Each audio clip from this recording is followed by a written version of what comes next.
ये हकीकत है देवरी कला की कि ज़मीनी स्तर पे काम होने की दरकार है। ये वही स्थान है, तस्वीरों में आप देख सकते हैं, जहां जल संचयन की तमाम संभावनाएं मौजूद है और ग्राम प्रधान देवरी कला लगातार इस दिशा में प्रयास भी कर रहे हैं और निसंदेह आने वाले दिनों में अगर ये प्रयास रंग लाई तो देवरी कला में हरियाली एक बार फिर नए रंग रूप में दिखेगी।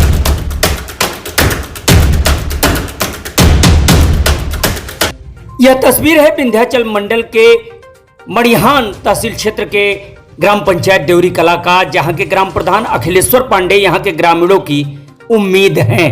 जल संकट से जूझते मड़िहान तहसील क्षेत्र के देवरी कला गांव के लिए अखिलेश्वर पांडे का प्रयास वाकई में काबिले तारीफ है। जल संचयन की दिशा में बड़ी पहल करने वाले ग्राम प्रधान ने क्या कुछ बातें कही हैं, सुनिए। हाँ जी, हमारे साथ हैं और हम मौजूद हैं देवरी कला के उस ग्राउंड पर जहां पे जल की संभावनाएं हो सकती हैं अगर सरकार उस दिशा में कदम उठाए। प्रधान जी, आपने अभी जो बातें बताई हैं कि यहाँ पे बंधा के जरिए जल को रोका जा सकता है, जल संचयन बड़ा किया जा सकता है, तो किस तरह से किया जा सकता है? जी, कहते हैं ना प्रत्यक्षम किम प्रमाणम। आप हमारे पीछे की तरफ देख लीजिए, छोटा सा प्रयास ग्राम सभा ने किया और जल संचय होना शुरू हो गया। आप हमारे पीछे की तरफ अगर आप देखिए उस तरफ, तो वहाँ पे एक बेलवा करके हमारे ग्रामीण क्षेत्र में बेलवा उसको कहा जाता है, वहाँ पे चार तरफ से नेचुरल एलिवेशन नीचे की तरफ है। अगर वहाँ पे एक बड़ा डैम सरकार के माध्यम से किसी विभाग से बना दिया जाए तो डेफिनेटली इस पूरे एरिया को वाटर रिचार्ज करने का सिस्टम मिल जाएगा और मुझे लगता है यहाँ की जल समस्या इस क्षेत्र की खत्म हो जाएगी जो सड़कों के दोनों तरफ है। सिर्फ कुछ नहीं करना है, डैम बना देना, वो ऐसा डैम होगा जिसके दोनों तरफ जल संचय होगा। जनरली हम देखते हैं डैम के एक तरफ जल संचय होता है, ये नेचुरली इतना एलिवेटेड है कि यहाँ पे दोनों तरफ से ही जल संचय हो सकता है। प्लस जैसा कि मैंने आपको बताया कि हमारे कुछ नेचुरल रिसोर्सेज हैं जो नीचे से पानी रिसाव होकर हमेशा जो झरने चलते रहते हैं, उनको भी उन डैम से जोड़ दिया जाए। इसके लिए ग्राम पंचायत के स्तर से कभी आपके द्वारा प्रस्ताव वगैरह बनाया गया? जी, ग्राम पंचायत के स्तर से हमने प्रयास किया है और ये हमने अपने एक्सियन एमसीडी को, वैभव सिंह सर को एक बार बात भी की थी। वैभव सर यहाँ आए भी थे, हमने दिखाया भी, लेकिन अभी जमीनी स्तर पर कोई काम हम नहीं कर रहे। मिर्जापुर जिला मुख्यालय से महज 25 किमी की दूरी पर स्थित मड़िहान तहसील क्षेत्र के देवरी कला गांव की खूबसूरती देखते ही बनती है। महज 5000 की आबादी वाले इस समूचे ग्राम पंचायत की खूबसूरती के साथ साथ इस स्थान पर प्राथमिक से लेके उच्च शिक्षा तक की व्यवस्था इस बात का संकेत है कि यह क्षेत्र तेजी के साथ विकास कर रहा है। जल संकट के बावजूद जल संचयन की दिशा में जिस तरह से यहाँ के ग्राम प्रधान अखिलेश्वर पांडे ने वह कारनामा कर दिखाया है, जिसे बड़े बड़े इंजीनियर और तमाम समाजसेवी भी नहीं कर पाते। अखिलेश्वर पांडे के प्रयास से इस ग्राम पंचायत में विश्वविद्यालय का भी प्रस्ताव है। तो आज की हमारी स्पेशल रिपोर्ट में देखिए विंध्याचल मंडल का सुपर सरपंच मिर्जापुर जिले के पटेहरा ब्लॉक के देवरी कला गांव में हैं। हमारे साथ इस गांव के ग्राम प्रधान मौजूद हैं। प्रधान जी, आपका शुभ नाम? मेरा नाम अखिलेश्वर पांडे।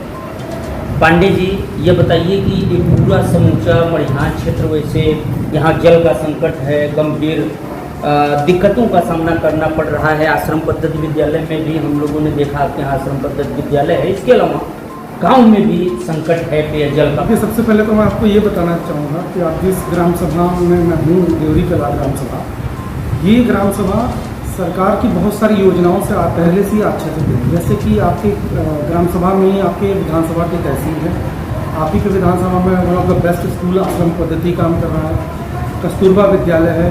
हमारे ही ग्राम सभा में एक मेडिकल कॉलेज आरडीएल इंस्टीट्यूट के नाम से हुआ है। हमारी ग्राम सभा में एक और मेडिकल कॉलेज है सरदार वल्लभ भाई पटेल के नाम से। इसके अलावा बहुत सारी और फायर स्टेशन हैं हमारी ग्राम सभा में। और अभी अगले जो होने वाले हैं, आप लोग के सरकार की मंशा के अनुरूप हो सकता है विश्वविद्यालय भी अगले माह से हमारे गांव में विश्वविद्यालय भी हो जाए। और साथ ही साथ हम लोग सीआईएसएफ की महिला बटालियन के लिए भी हम लोगों ने यहाँ पे जगह सुरक्षित रखी है, वो भी हमारे प्रयास है कि 1 साल के अंदर हो जाए। ये तो हो गया इंफ्रास्ट्रक्चर। बट जहाँ इंफ्रास्ट्रक्चर होता है वहाँ मैन पावर होती है, और मैन पावर को चाहिए पानी या इंफ्रास्ट्रक्चर को चलाने के लिए भी जल की आवश्यकता होती है। ये जल की समस्या हमारे यहाँ शुरू हुई सन 1994 के बाद, जब इस क्षेत्र में खनन शुरू हुआ। पत्थरों की खदानों की जब लीजें होने लगी और उनको ब्लास्टिंग की परमिशन मिलने लगी, तब यहाँ पे धीरे धीरे जल संकट गहराता गया। हम आपको बताएं, हम ग्राम सभा के जिस पुराने कुनबे में जहाँ रहते हैं हम, वहाँ पानी अभी भी 150 फीट पर उपलब्ध है, लेकिन आप जहाँ पे बैठे हो यहाँ का वाटर स्टेटस 1700 फीट तक जा चुका है। उसके पीछे रीजन्स ये हैं कि जो माइनिंग हुई, माइनिंग की इतनी गहराई हो गई कि जहाँ आप गहरा हो जाएगा वाटर स्टेटस उस तरफ फ्लो करने लगेगा, और नीचे जो क्रैक लाइन्स होती हैं जिनसे पानी हमें बोरिंग के माध्यम से मिलता है, वो क्रैक लाइन्स चेंज हो जाती हैं।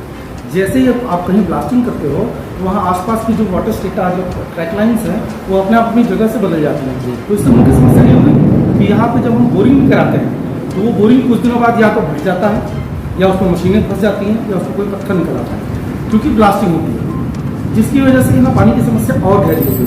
दूसरी समस्या ये हुई कि आज से 20 साल पहले एक जल निगम की योजना चली थी, जिसमें कुछ बहुत ज़्यादा क्रिटिकल गाँवों में पानी की टंकियाँ बना दी थी। अच्छा, उस समय की आबादी के सापेक्ष वो पर्याप्त था। अब आज हमारी आबादी की 20% लोगों को ही वो पानी दे पा, आज वो ग्राम सभा चला रही है, लेकिन हम लोग अपनी आबादी के 20% लोग को ही पीने योग्य पानी दे पा रहे हैं। 80% लोग या तो बोरिंग पे या फिर टैंकरों पे आधारित है। ये तो हो गई समस्या कि पानी की समस्या है। अब इसका समाधान क्या है? समाधान होगा प्राकृतिक तरीका, हमको वापस अपने अतीत की तरफ जाना पड़ेगा। अतीत में हम लोग क्या करते थे, वो ओपन वेल्स बनाते थे, कुएँ बनाते थे, उन कुओं से पानी निकाल के उसको पीते थे, और फिर जब बारिश होती थी वापस वो कुएँ रिचार्ज हो जाते थे, ज़मीन के अंदर वापस पानी चला जाता था। हमने जब दोहन शुरू कर दिया बोरिंग के माध्यम से, तो पहले क्या हुआ, कुएँ सूख गए। कुएँ सूखने के बाद जो पुराने बंधे थे उनको रिपेयर नहीं किया गया, तो धीरे धीरे बंधों में जमाव कम हुआ। कुछ जगह ऐसे थे, पूर्व में प्रधानों की क्या सोच रही होगी, उन्होंने बंधों में जो सरकारी भूमि थी उनको इकट्ठा कर दिया, उसमें लोग खेती करने लगे, उसको बांटने लगे। या फिर जैसे घर बनाना हुआ तो आदमी क्या करता है, घर बनाता है तो उस ज़मीन को थोड़ा ऊंचा कर देता है। तो ऐसे जो नेचुरल एलिवेशन ऑफ लैंड जो था पुराना, वो आज कहीं हद तक बदल चुका है। आज भी हमारे यहाँ बहुत सारी जगह हैं जहाँ पे हमारे गाँव में 3 नदियाँ हैं, बेलवा और बेलहन और एक और पीछे नाम है बलभुआ जिसको बोलते हैं, जहाँ पे अगर बंधे बना दिए जाए तो पानी रुकने लगेगा। पानी रुकेगा तो वाटर रिचार्ज होगा, वाटर रिचार्ज होगा तो वाटर स्टेटस बढ़ेगा। दूसरा एक समाधान ये है कि जहाँ जहाँ लीज हुई है, माइनिंग हुई है, जो माइनिंग कॉन्ट्रैक्ट खत्म हो गए हैं, उनको वापस गवर्नमेंट का जो लॉस क्लॉज होता है, क्लॉज के हिसाब से उसको रिफिल करना होता है। मतलब उसमें वापस 60% मिट्टी और 40% बालू के साथ उन खदानों को वापस भरा जाता है, जो कि नहीं किया गया। वो गड्ढे एज इट इज रह गए, उनको भरा दिया जाए तो उससे भी फायदे होंगे। तीसरा, जो बोरवेल्स ऐसे हैं जिनमें पानी आज की डेट में नहीं है, क्यों ना उनको वाटर रिचार्ज सिस्टम बनाया जाए। जैसे हम जिस विद्यालय में बैठे हैं, इसमें 3 बोर ऐसे हैं जो सूख चुके हैं, लेकिन इस विद्यालय का पानी बह के ज़मीन पर जा रहा है। अगर इस विद्यालय के पानी को हम वापस एक रिचार्ज सिस्टम बना के पाइपों के द्वारा वापस बोरवेल में डाल दें तो ग्राउंड वाटर रिचार्ज सिस्टम बढ़ेगा। एक तरीका और है कि हम लोगों को जागरूक करें, ऐसे भी पौधों का ध्यान दिया जाए, ऐसे पौधे लगे जो पानी कम से कम सोखते हैं। जैसे मैं आपको बताऊँ, आप हमारे जंगल में चले जाओगे तो आपको नीम, पलाश, महुआ, आंवला, ये बहुत सारे पौधे आपको हमारे जंगल में मिलेंगे, बांस। लेकिन चूंकि कम पानी लेते हैं इसलिए उनका सर्वाइवल रेट अच्छा है। तो ऐसे पौधे क्लस्टर वाइज सिलेक्ट किए जाए कि इस जोन में इस तरह के पौधे लगाए जाएंगे तो उनका सर्वाइवल रेट अच्छा होगा। देवरी कला की बात करें तो देवरी कला की आबादी क्या है, कितनी आपके गांव में कितनी जनसंख्या होगी वर्तमान? अगर आप अब वयस्क लोगों की बात करते हैं तो हमारे गांव में वयस्क लोगों की संख्या 5051 है। सरोवर तालाब कितने हैं आपके यहाँ गाँव? हमारे ग्राम सभा में 2 सरोवर हैं। अमृत सरोवर के तहत लिए गए हैं दोनों? जी नहीं, अमृत सरोवर के तरफ नहीं लिए हैं, तालाब सामान्य तालाब था। और निर्माण कुछ मनरेगा हो गए? जी, मनरेगा से हमने उनकी साफ सफाई करा दी, उनके भीटों का निर्माण कर दिया, भीटों के हमने वृक्ष लगा दिए और वृक्ष बहुत बड़े हो गए। इस बार हमने जल संचय उसमें नेचुरली हो सकता है सर। एक में तो मान लीजिए नहर भी आती है तो हो सकता है। दूसरा ये है कि दूसरा वाला जो है सिर्फ वर्षा पे आधारित है। आपने 3 नदियों की बात की कि आपके गांव से 3 नदियां समीप से गुजरी हैं। 3 नदियां हैं। एक झरना भी है हमारे गांव में जो कभी नहीं सूखता जी। 12 महीने जमीन के नीचे से हमेशा पानी निकलता है। द्विवेदी जी कभी मौका मिले तो आइए, हम आपको गाँव घुमाते हैं। हमारे गाँव में बहुत सारे नेचुरल रिसोर्स, पर्यटन के क्षेत्र में भी बहुत स्कोप है। और आप नेचुरल सीनरीज भी देखना चाहें आप तो हमारे गाँव में बहुत सारी ऐसी नेचुरल चीज़ें हैं जो देखने लायक हैं। बहुत सारे आप देख होंगे, बेला मंदिर है हमारे गाँव में। हमारे गाँव में 1760 का बना हुआ एक शंकर जी का पुराना मंदिर है। फिर उसके बाद 1942-43 में फिर एक मंदिर बनाया, वो बहुत अच्छा मंदिर है, बड़ी दिव्य जगह है, देखने लायक जगह है। आपको ये याद है कि इस गांव में बाढ़ कब आई होगी, किसी से सुना है या कभी देखा है बाढ़?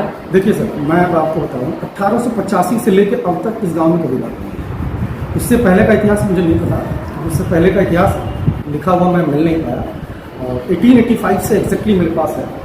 जब हम लोग यहाँ शिफ्ट हुए कभी बाढ़ नहीं आएगी। आप विंध्य पर्वत के लगभग सबसे ऊंची जगह पे हो, पहाड़ी और ये, तो यहाँ बाढ़ आने की कभी संभावना भी नहीं है। चलते चलाते क्या संदेश देंगे?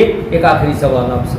तो चलते चलाते मैं बस यही निवेदन करूँगा, चूँकि मैं भी कहीं कॉर्पोरेट लाइफ में ही था, तो एक फंड होता है that is called CSR fund, corporate social responsibility. आप जिस क्षेत्र में भी हो, जिस क्षेत्र में आप व्यापार कर रहे हो, आपकी जो एनुअल रेवेन्यू है उसका 2% आप सरकार को देते हो to development that particular area. आप जिस क्षेत्र में यहाँ पे 14 माइंस एरिया है, वो 14 माइंस हैं, और उनसे मेरे ख्याल से एनुअल जो 2% रेवेन्यू है that will be 2 crore. 2 crore रुपए हमारे गांव का निजी CSR है।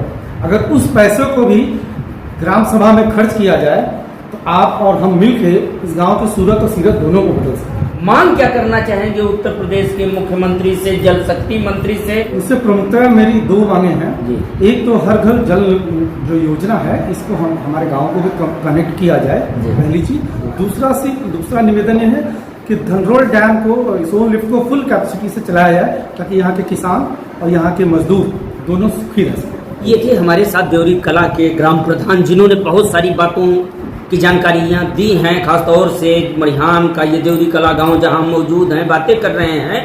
यहाँ पे विंध्य क्षेत्र के इलाके को देखें, वाकई में मड़िहान तहसील क्षेत्र में स्थिति भयावह है, और ऐसे में सरकार को एक बड़ी कार्य योजना बनानी पड़ेगी, खासतौर से ग्राम पंचायत का सहयोग लेकर, और निजी कंपनियों के जरिए जो गोद लेने की प्रक्रिया, जो अनुदान देने की प्रक्रिया होती है, अगर उसमें भी इस तरह से समग्र प्रयास होता है तो निश्चित ही यह समूचा क्षेत्र जल्द ही पानीमय होगा।